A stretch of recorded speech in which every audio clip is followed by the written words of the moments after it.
Hello साथीहरु र फेरि पनि तपाईहरुलाई आफ्टर लङ ग्याप वेलकम छ जेकाको ब्लगमा।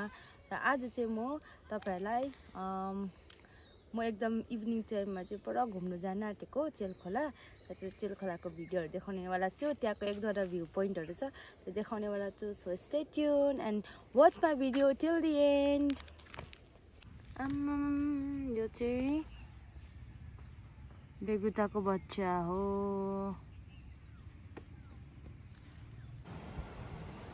र आज चाहिँ म यहाँ खोला आएको छु हो। ड्युटी सकेर चाहिँ यसो घुम्न आएको। अनि तपाईहरुको लागि पनि भिडियो बनाऊँ भन्दै यहाँ खोला आएको छु। हुन त म एक्लै छु। र अब यहाँ खोलामा पानी कति रहेछ हेरौँ ल। दामी नि हो यो चाहिँ।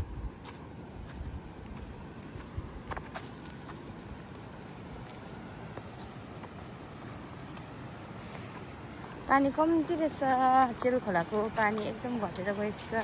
र मान्छेहरूले बोतलहरू आएको अबुई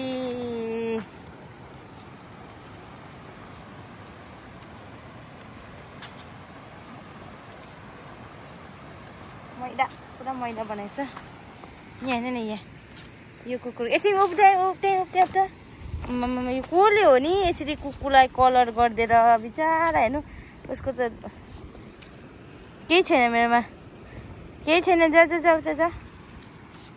यसको लुगा हेरौँ न। उसको एकदम जिउमा कसले पेन्ट गर्दैछ यस्तै। यता अर्कै छ यता पोल्का डट बनाएर दामी बनाइदिएछ। हेर्नु है ल साथीहरू दामी बनाइदिएको छ। र यहाँनिर चाहिँ छ पानी, चिसो पानी। खोला माछा पो हुन्छ त यहाँ त। वाउ क्लियर छ पानी चाहिँ एकदम दामी छ।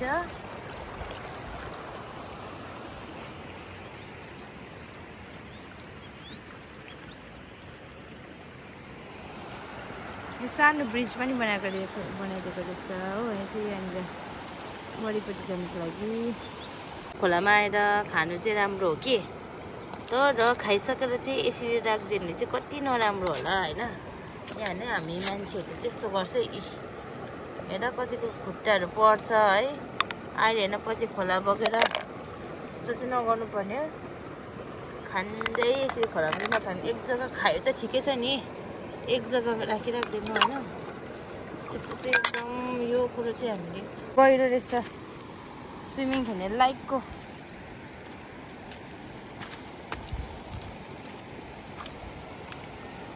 देखेको चाहिँ टाइटानिक भ्यू अरे। र म त्यहाँ जान आँटेको। र म चाहिँ चेलखोला आएको, तर चेलखोला चाहिँ एकदम मैला रहेछ पहिला हेऱ्यो हो। त्यही कारण चाहिँ म माथि जान आँटेको। So let's go.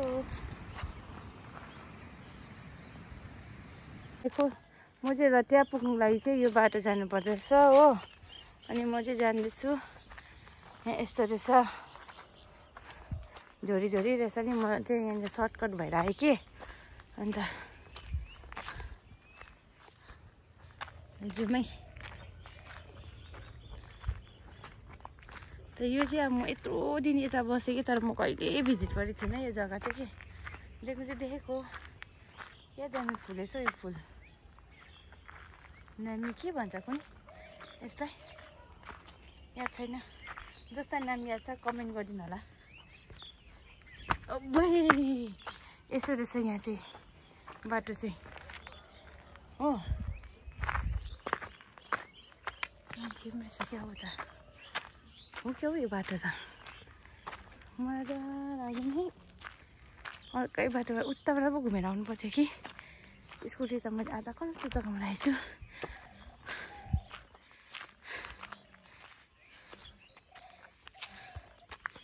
या थाक्यो। यहाँ चाहिँ ढुङ्गाहरू चाहिँ फेरि यस्तो छ हुडङ कि डङ कस्तो ठुल्ठुलो ढुङ्गाहरू छ कि यहाँ। यो ढुङ्गा चाहिँ कसरी यहाँ आयो, कहाँबाट आयो त्यो चाहिँ म पनि बताउन सक्दिनँ हो। यहाँ के लेखेको रहेछ हौ, welcome to Titanic view point लेखेको रहेछ। तर एकदम पुरानो भइसकेको रहेछ।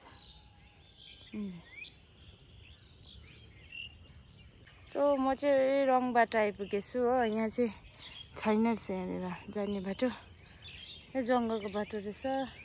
अब म यहाँनिर खोला ओह्रालो उत्रेर चाहिँ उताटी जानु पर्यो, यताटी खास बाटो रहेछ यो चाहिँ, चेप्पा चेप खालके बाटो।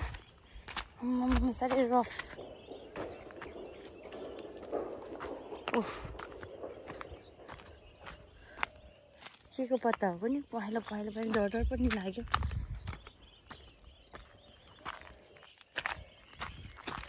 ल है यो फुल गनाउँदै रहेछ, कस्तो मिठो गरेर गनाउँदैछ, मगमग गर्नु चाहिँ यो फुल, वाइट फुल। यो फुल चाहिँ मिठो गनाउँदैछ अहिले यहाँनिर जङ्गलमा। एउटा टिपिदिनु पर्यो। यो फुल टिपेकै मैले त। चिलाउँदैन होला नि है, डर पो लाग्छ जङ्गलको के टिप्नु म त। नाइस वाइट फुल खोला रहेछ नि। यसो हेर्दा चाहिँ रेनी सिजनमा चाहिँ यो आउनु सक्दैन रहेछ यो बाटो चाहिँ खोलाको अन्त है।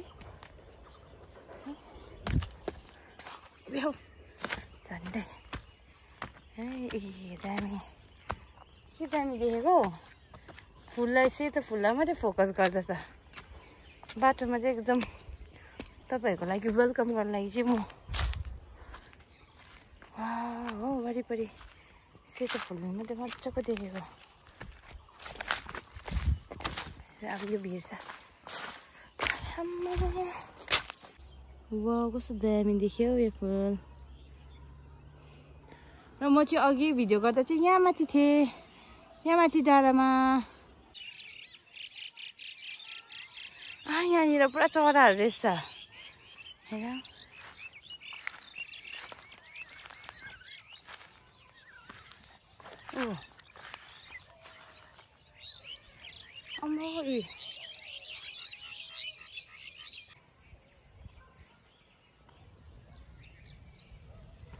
Titanic view point, Titanic view पोइन्टको यहाँबाट दामी देख्दैछ नि त। यहाँनिर यता आइरहेछ नि त, अप्ठ्यारो लाग्यो नि त।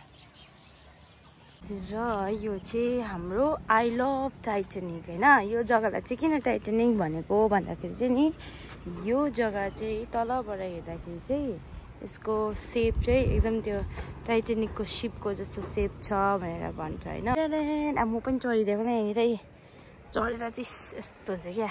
अलिक यहाँ माथि चढेर चाहिँ देख्छ होला हो, यस्तो छ।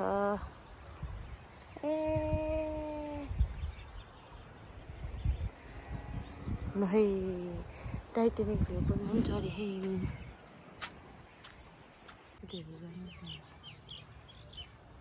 मेरो स्कुटीलाई नजर राखेको मैले चाहिँ गरेर। मेरो स्कुटी चाहिँ दामी छ। अब यसलाई चाहिँ राम्ररी होइन मजाले टुरिज्मले एकदम स्याहारसुसार गरेर फुल एफर्ट अनि फुल पैसाले काम गऱ्यो भने चाहिँ दामी हुनेवाला छ भनेर म चाहिँ एकदम विश्वास अनि आशा गरिरहेको छु। बस्ने जग्गा एरिया बनाउँदै रहेछ। अब यहाँ अझै के प्लान गर्दै होला नि है बनाउनुको लागि, त्यो चाहिँ स्टिल बनिसकेको छैन, भर्खर चाहिँ स्टार्ट भएको यो जग्गा। तर यतिको छ राम्रो छ भ्यू पोइन्टहरू। यहाँ चाहिँ एकदम बाख्राहरू पनि चढिरहेछ, बाख्रा चराहरू पनि यहाँ हुँदो रहेछ नि त। यो चाहिँ आज मेरो इभिनिङ टाइम चाहिँ यसो वक हुँदै होइन, वक चाहिँ आधा हो आधा चाहिँ स्कुटीमा र तर पनि इभिनिङ टाइम राम्रोसँग स्पेन्ड भयो होइन। तपाईँहरूलाई पनि भिडियो मन पर्यो होला भएर चाहिँ र अब एकपछि नजर हेरिहाल्नुहोस्, दामी लाग्यो। उताको तलको त तलको पनि देखाइदिइहाल्नु पर्यो, तलको पनि नाइस छ है दामी। उपरबाट मैले अघि भिडियो गरेको त्यहाँबाट एकजना नानी लड्दैछ होइन, यहाँ यो हो त्यो खोलाबाट गाडी राखेको उतापट्टिबाट।